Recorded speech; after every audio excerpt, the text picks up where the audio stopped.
అర్ధరాత్రి 12 గంటల సమయం. రోడ్డు మీద ఎవరూ లేరు. ఒక మహిళ ఒంటరిగా బస్టాండ్ దగ్గర నిలబడి ఉంది. ఆ సమయంలో అటుగా వెళ్తున్న కుర్రాళ్ళు ఆమెను చూసి ఏ ఆపదలో ఉందో, ఏం సహాయం కావాలో అని అడగలేదు. కనీసం తోటి మనిషి అన్న కనికరం కూడా చూపించలేదు. నేరుగా ఆమె దగ్గరకు వెళ్లి వస్తావా, రేటెంత అని చాలా నీచంగా అడిగారు. అలా ఒకరు కాదు, ఇద్దరు కాదు, ఏకంగా 40 మంది పోకిరీలు ఆమెను చుట్టుముట్టి వేధించారు.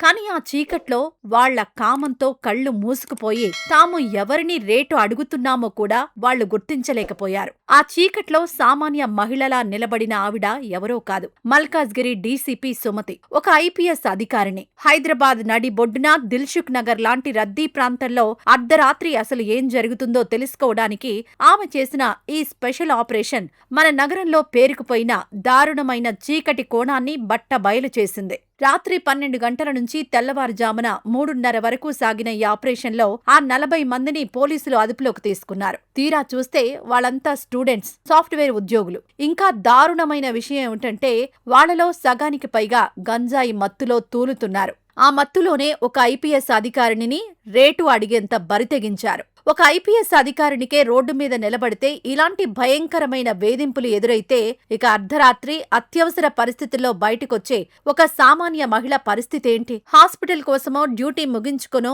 ఒంటరిగా ఇంటికి వెళ్లే ఆడపిల్లకి ఈ గంజాయి బ్యాచ్ల మధ్య రక్షణ ఎక్కడుంది? డీసీపీ సుమతి గారి లాంటి ఆఫీసర్లు తమ ప్రాణాలను పణంగా పెట్టి రోడ్ల మీద నిలబడి ఈ పోకిరీలను పట్టుకుంటున్నారు. వాళ్లకు కౌన్సిలింగ్ ఇస్తున్నారు. కానీ కేవలం పోలీసులు మాత్రమే ఈ సిస్టమ్ను మార్చలేరు. అసలు తప్పు ఎక్కడ జరుగుతోంది? తల్లిదండ్రులు తమ పిల్లలు ఏం చేస్తున్నారు, రాత్రిళ్లు ఎక్కడికి వెళ్తున్నారు, ఎవరితో తిరుగుతున్నారు అని గమనించడం మానేశారు. వాళ్లు అడిగినంత డబ్బులిచ్చేసి తమ బాధ్యత తీరిపోయింది అనుకుంటున్నారు. ఆ డబ్బు వాళ్లను గంజాయి బానిసలుగా మారుస్తోందని, రేపొద్దున వాళ్ల జీవితాలను జైలుపాలు చేస్తుందని గ్రహించలేకపోతున్నారు. పిల్లల్లో మార్పు వచ్చిన వెంటనే కనిపెట్టి వాళ్లకు సరైన కౌన్సిలింగ్ ఇప్పించాల్సిన బాధ్యత కుటుంబాలదే. స్కూల్స్, కాలేజీల దగ్గర పాన్ డబ్బాల్లో చాక్లెట్లలాగా గంజాయి అమ్ముతుంటే చూసి చూడనట్టు వదిలేసే వ్యవస్థలో మనం బతుకుతున్నాం. ఆ గంజాయి మూలాలను పూర్తిగా నాశనం చెయ్యాలి. బ్రోతల్ హౌజుల మీద ఉక్కుపాదం మోపాలి. దిల్సుఖ్ నగర్లో ఆ ఐపీఎస్ అధికారిని ఎదుర్కొన్న సంఘటన మనందరికీ ఒక పెద్ద అలారం లాంటిది. ఇప్పుడైనా మనం మేల్కోకపోతే